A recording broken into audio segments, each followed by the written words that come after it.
നമസ്കാരം. തിരുവല്ല മീഡിയ വാർത്തകളിലേക്ക് സ്വാഗതം.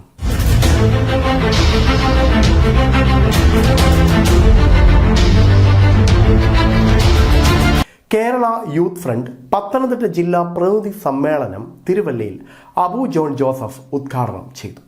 ഭരണകക്ഷി MLA ആയ PV അൻവറിന്റെ വെളിപ്പെടുത്തലുകളുടെ അടിസ്ഥാനത്തിൽ മുഖ്യമന്ത്രി ആഭ്യന്തര വകുപ്പ് ഒഴിയണമെന്ന് കേരള കോൺഗ്രസ് പാർട്ടി ഉന്നതാധികാര സമിതി അംഗം അബു ജോൺ ജോസഫ് ആവശ്യപ്പെട്ടു.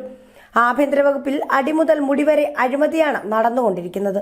മാഫിയ ബന്ധങ്ങളുള്ള ഉന്നത പോലീസ് ഉദ്യോഗസ്ഥർ സ്വർണ്ണക്കള്ളക്കടത്ത്, വനം കൊള്ള പരാതിയുമായി പോലീസ് സ്റ്റേഷനിൽ എത്തുന്ന സ്ത്രീകളെ പീഡിപ്പിക്കുക, ഇവയൊക്കെയാണ് ചെയ്യുന്നത്.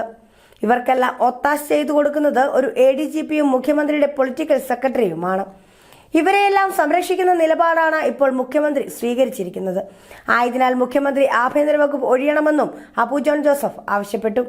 കേരള യൂത്ത് ഫ്രണ്ട് പത്തനംതിട്ട ജില്ലാ പ്രതിനിധി സമ്മേളനം ഉദ്ഘാടനം ചെയ്യുകയായിരുന്നു അദ്ദേഹം. യൂത്ത് ഫ്രണ്ട് ജില്ലാ പ്രസിഡന്റ് ബിനു കുരുവിള അധ്യക്ഷത വഹിച്ചു. പാർട്ടി ജില്ലാ president advocate Varghese Mammen, youth front സംസ്ഥാന general secretary VR Rajesh, Jensy Kadavunkal, Jomon Jacob, സംസ്ഥാന vice president Saji Koodarathil, Aneesh V Cherian, party സംസ്ഥാന സെക്രട്ടറി സ്മിജു മച്ചക്കാട്ട്, ടോണി കുര്യൻ, ഷാനു മാത്യു, ഷാജൻ മാത്യു, ടിൻഡു മാത്യു എന്നിവർ പ്രസംഗിച്ചു.